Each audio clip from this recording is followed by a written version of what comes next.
Olá, queridos, paz e graça, pastor Daniel falando com vocês. Meus irmãos, antes de começarmos esse vídeo, que é talvez aí um dos grandes vídeos polêmicos aqui do nosso canal, eu quero pedir a você que compartilhe esse vídeo o máximo que você puder. Deixa o seu joinha ou para cima ou para baixo, like e dislike, eu acho que o nome é isso aí mesmo, né? Deixa aí o seu joinha, compartilha e comenta, irmão, aqui embaixo o que é que você está achando.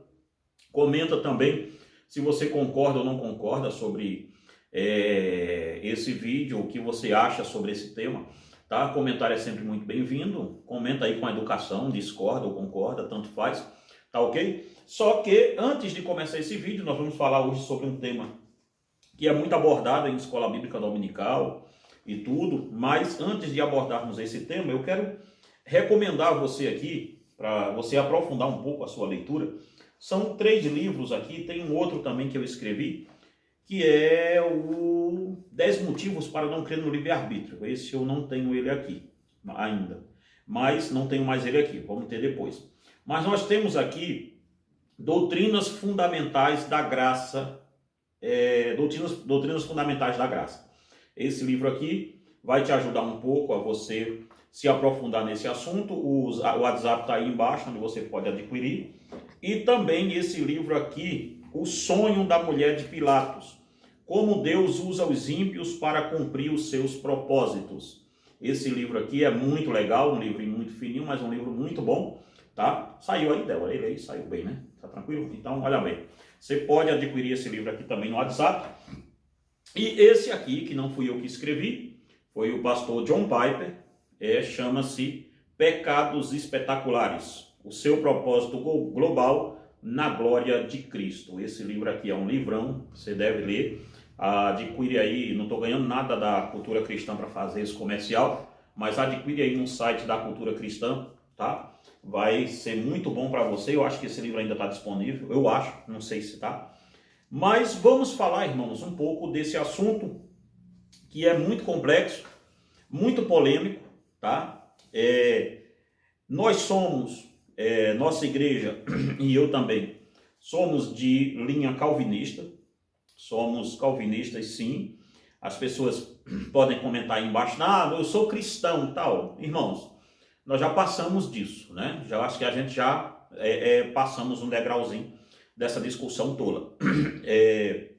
Nós somos cristãos, só que entendemos que a linha reformada calvinista é a que se encaixa melhor nas Sagradas Escrituras, tá? Outro dia nós vamos fazer um polígrafo aqui, não por agora, mas vamos passar Calvino no polígrafo, vamos passar Armínio no polígrafo e ver o que é que dá deles, o que é que sobra. Mas em síntese, sim, nossa igreja ela é uma igreja reformada, nós cremos, somos calvinistas de 5 pontos, tá? E vamos falar aqui um pouco sobre a questão de Judas, se Judas foi mesmo predestinado para o inferno. Tem até uma enquetezinha aí na comunidade, né, Débora, do canal, né? Na comunidade do canal, irmãos, tem uma enquete lá falando se Judas, se você crê ou não que Judas foi predestinado ao inferno. Você pode ir lá ou pode comentar aqui. E se você tem alguma pergunta sincera sobre esse assunto, faça aqui nos nossos comentários. Pode fazer ela, que se houver tempo e se a pergunta for de fato uma pergunta boa para uma resposta, eu venho aqui e respondo a você com toda a humildade do mundo. Não que nós sejamos aqui aquele tom de arrogância de tentar achar que nós temos o parâmetro de sermos assim o aferidor reformado da coisa. Tem gente aí reformada muito além o que eu estou aprendendo sobre Deus. Tem gente por aí que já esqueceu, tá? Como é o caso do reverendo Augusto Nicodemos, Heber Campos pai, Heber Campos filho, Hernando Dias Lopes e tantos outros, né, irmãos? Que se a gente for ficar citando aqui, é muita gente. Mas eu quero aqui dar um pouco da minha contribuição sobre esse assunto, porque é um assunto que ele sempre entra no radar de todo mundo. Todo mundo me pergunta sobre esse assunto. E Judas, e Judas, e Judas, e Judas, e Judas. Porque Judas, irmãos, ele faz parte de uma...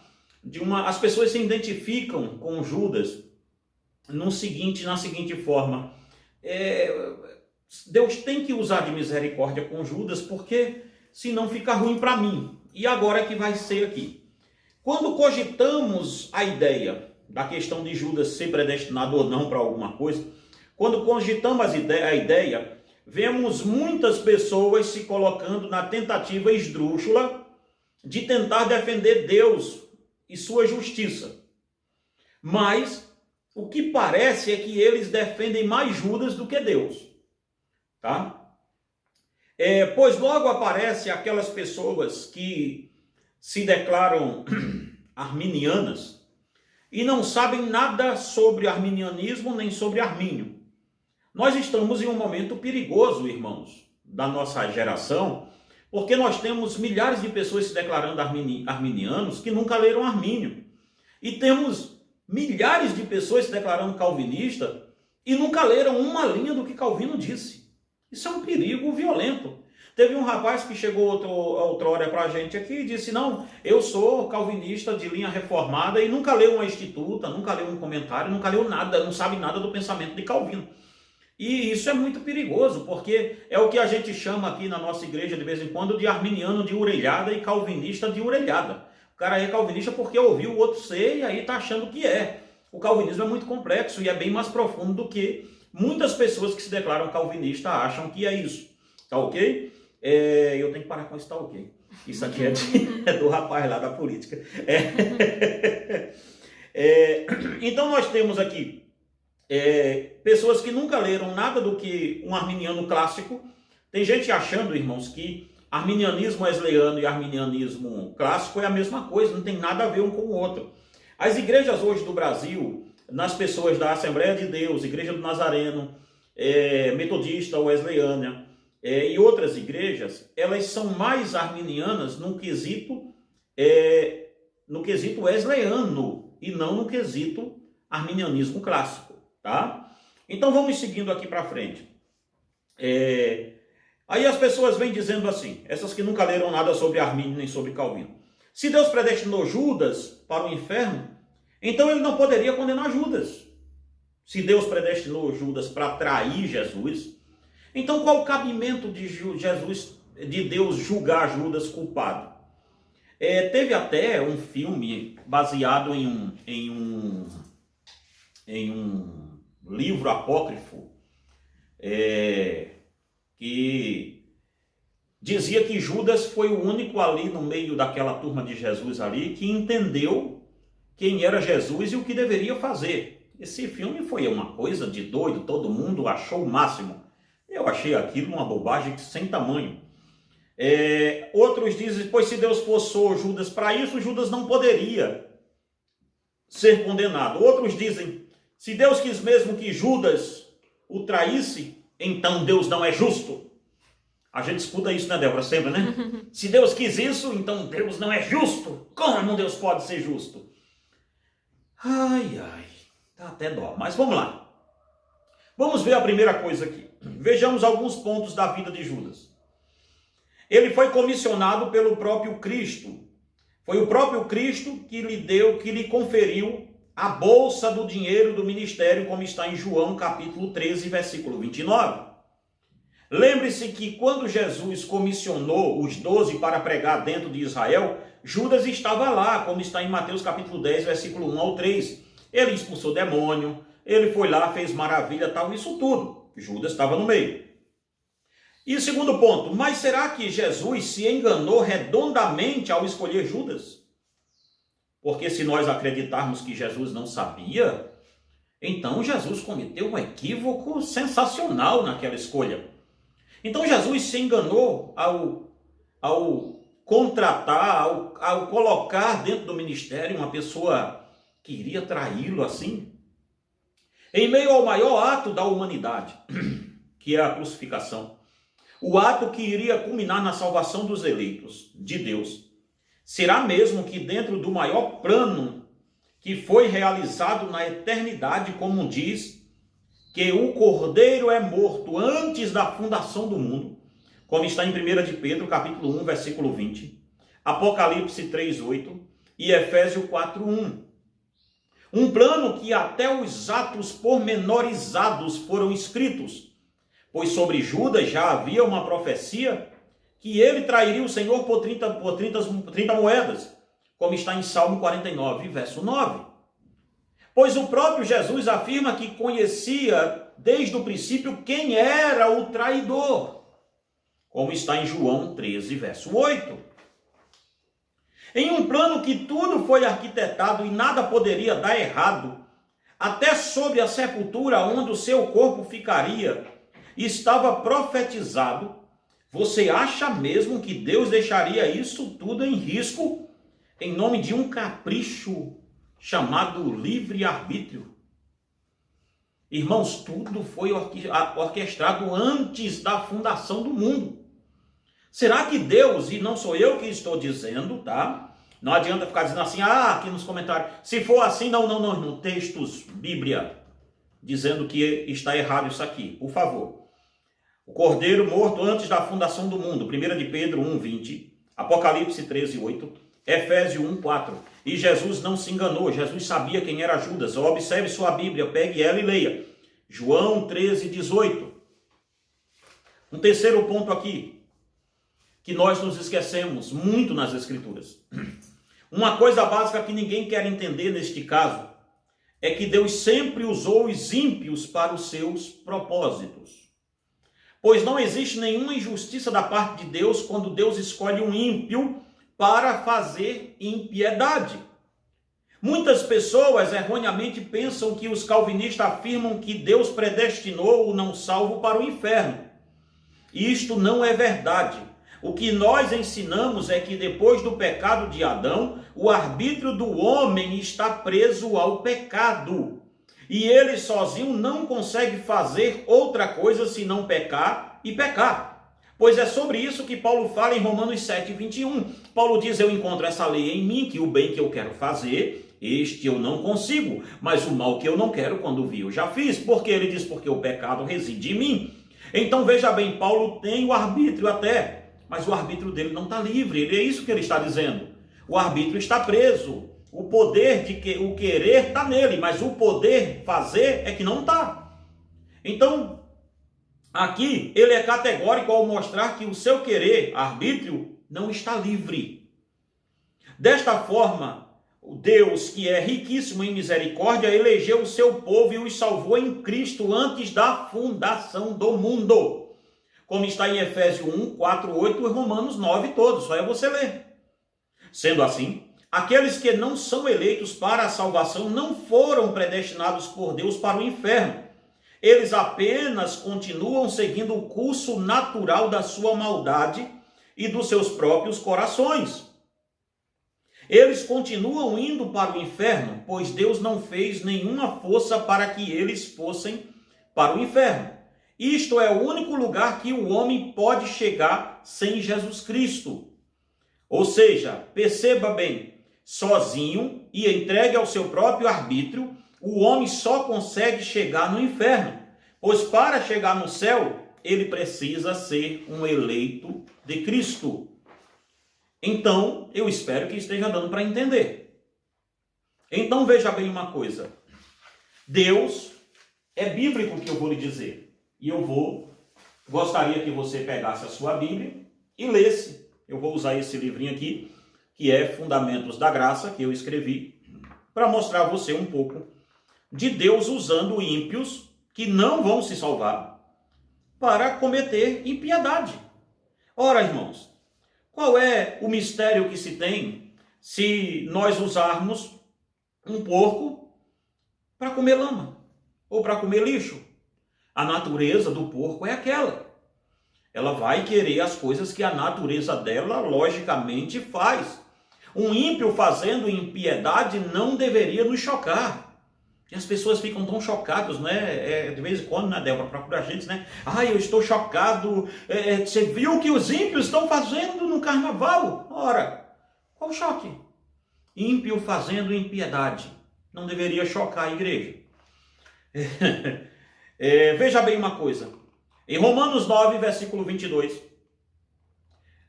diz que Deus preparou os vasos da ira e os suportou para um dia específico.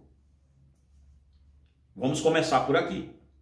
Em outro relato sagrado da Sagrada Escritura, a Bíblia declara que Deus usou os serviços do diabo para matar um rei ímpio.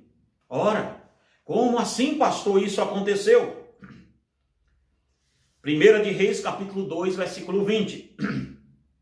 Sobre esse texto, João Calvino diz: Deus quis que o pérfido rei Acabe fosse enganado, e o diabo ofereceu os seus serviços para essa causa. E foi enviado como uma ordem expressa, ser um espírito de mentira na boca dos profetas. 1 de Reis, capítulo 22, versículo 20.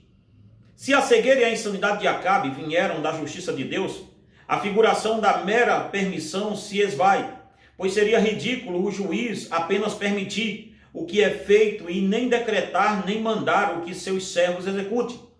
Deus não permitiu o demônio ir, ele ordenou que ele fosse. Deus queria matar Acabe, e ele poderia fazer isso fechando apenas a mão e Acabe morrendo ali. Mas ele queria fazer da morte de Acabe um exemplo no espetáculo. E apareceu um demônio, o diabo, na presença de Deus e disse: eu irei e serei um espírito de mentira na boca dos seus profetas. E Deus disse ao diabo que já é pai da mentira: ora, se você quer mentir mais, minta, vá lá e faça. Ou seja, um mentiroso mentindo. O que é de estranho nisso? Não é que Deus predestinou aquele mentiroso para ele mentir, é que a vida dele inteira toda é calcada na mentira. Então o que é que tem se ele for mentir mais um pouco? Ora, ele já está condenado até o pescoço. Então veja bem isso aqui, mais um pouco. Ora, o que diz sobre o demônio que atormentava Saul? 1 de Samuel, capítulo 16, versículo 14. Leia a sua Bíblia, por favor. A própria Bíblia declara que este demônio foi enviado pelo próprio Deus para atormentar o rei.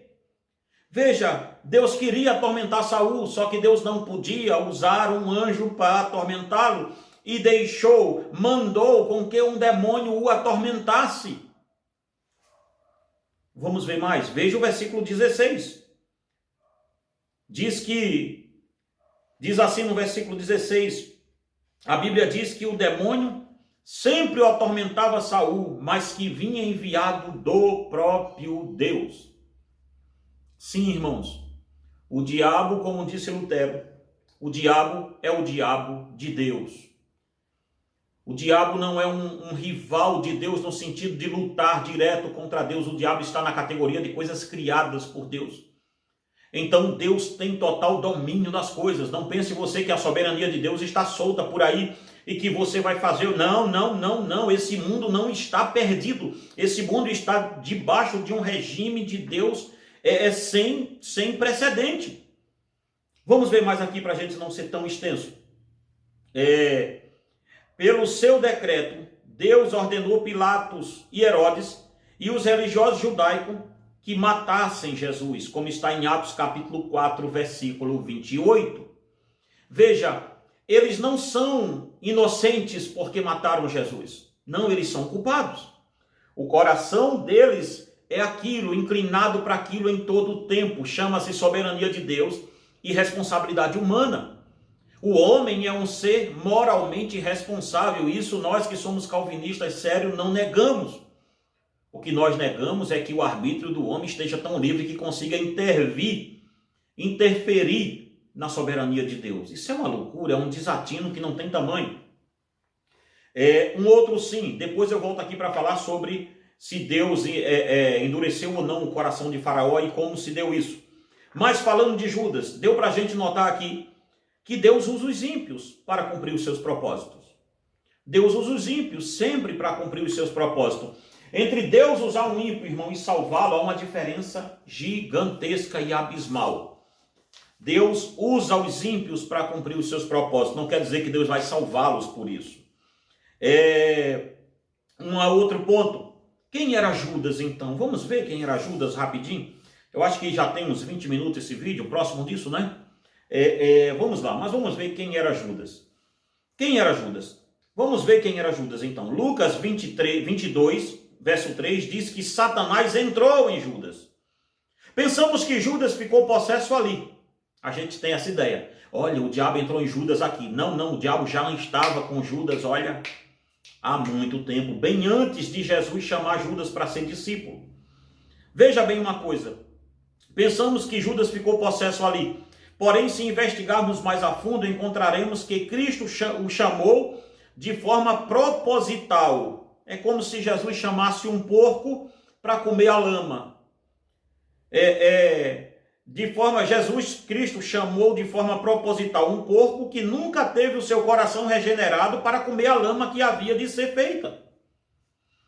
Observe que em João capítulo 12, versículo 6, nos é dito que Judas era um ladrão, ele surrupiava, ele era tesoureiro e roubava a tesouraria. Ou seja, o coração de Judas e o dinheiro já era uma trama antiga de impiedade. Não é que Deus colocou no coração de Judas o desejo por dinheiro, o coração de Judas sempre foi aquilo. O que Cristo fez foi não regenerá-lo. É diferente. Jesus não está perdendo um eleito para o céu. Jesus só está deixando o ímpio continuar ímpio, é apenas isso. Veja outro ponto. Então Cristo errou ao convocar Judas. Ao contrário, Jesus precisava de alguém fazer uma impiedade terrível no meio do seu ministério. E para isso escolheu um ímpio para fazer impiedade. O que tem de mais nisso? Ora, irmãos, se olharmos bem e observarmos que Pilatos, os fariseus e todos que negaram Jesus faziam parte daqueles ímpios que deveriam fazer as suas impiedades, é assim que nós devemos olhar. Não é só Judas, é Pilatos, é Herodes, são todos esses ímpios que estavam juntos ali naquele tempo para cumprir o maior propósito de Deus da humanidade, que era salvar os seus eleitos. Sexto ponto para a gente terminar. Então a resposta para se Judas foi levado por Deus para trair Jesus. Em certo sentido, digamos que, então a resposta para se Judas foi levado por Deus a trair Jesus, se Deus empurrou Judas para aquilo ali e disse, você tem que trair assim. Em certo sentido, digamos que Deus escolheu o ímpio, o mais ímpio que existia ali, para cometer a maior impiedade.